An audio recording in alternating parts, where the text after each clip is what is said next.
She first saw him where the land stretched wide and the sky seemed endless. The air smelled of dust and sun-warmed grass, so different from the crowded streets she used to call home.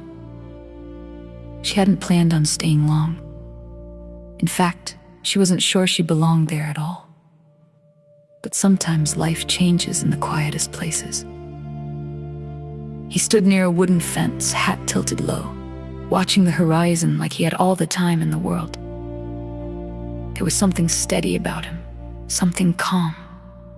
When their eyes met, she expected the usual curiosity, maybe even judgment. That's what she had grown used to. But instead, his expression was gentle, almost understanding. They talked briefly that day, nothing dramatic. Just small words about the weather, the land, and the long road that had brought her there. But before she left, he said something that stayed with her.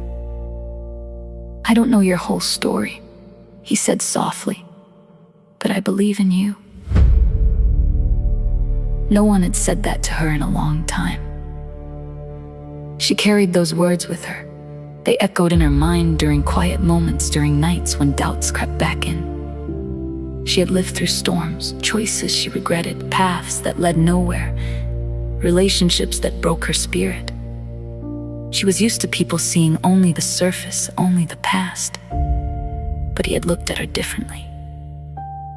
They started seeing each other more often. He never pushed, never rushed, he simply showed up. Sometimes they would sit on the porch as the sun dipped low, painting the sky in gold and pink. Other times they walked through open fields, talking about life, faith, and second chances. He didn't pretend she hadn't struggled. He just didn't hold it against her. And slowly, she felt herself changing. There were days she pulled away, afraid the peace she felt was too fragile. Old habits told her to run before things fell apart. Once, she did walk away, convinced she didn't deserve something so steady. But he didn't chase her with anger or demand explanations. Instead, he prayed quietly, trusting that grace would do what he couldn't. When she returned uncertain and ashamed, he welcomed her back with the same calm smile. "I'm still here," he said. That kind of love was new to her. It wasn't loud or dramatic. It was patient. It was faithful. It stayed when things got hard. Over time, their lives intertwined. The house that once felt empty filled with warmth, morning prayers, shared meals, laughter that echoed through the rooms. She found herself rooted in something she had never known before: peace. A family built not on perfection, but on faith. She would sometimes stand outside at sunset, looking at the wide western sky, remembering the woman she used to be, lost searching, unsure where she belonged. Now she felt grounded, like the earth beneath her feet had finally settled. She realized she had become more than she ever imagined. She wasn't just someone with a past. She was a wife, loved deeply. She was a woman restored. Most of all, she was a daughter of God, wrapped in mercy she hadn't earned, but gratefully received.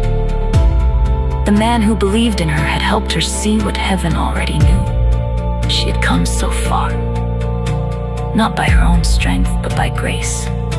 Every step, every healing moment, every new beginning had been guided by something bigger than both of them. One evening, she sat beside him on the porch, watching the stars appear one by one. He reached for her hand, and she squeezed it gently, overwhelmed by the life they had built together. "I used to think I was lost," she whispered. He smiled. "Not anymore." She leaned her head on his shoulder, peace settling deep within her heart. Under those wide western skies, she knew her story had changed. She was no longer defined by the storms behind her. She had been loved through them, guided beyond them, and planted firmly in a new life. A cowboy's wife, God's daughter, saved by grace.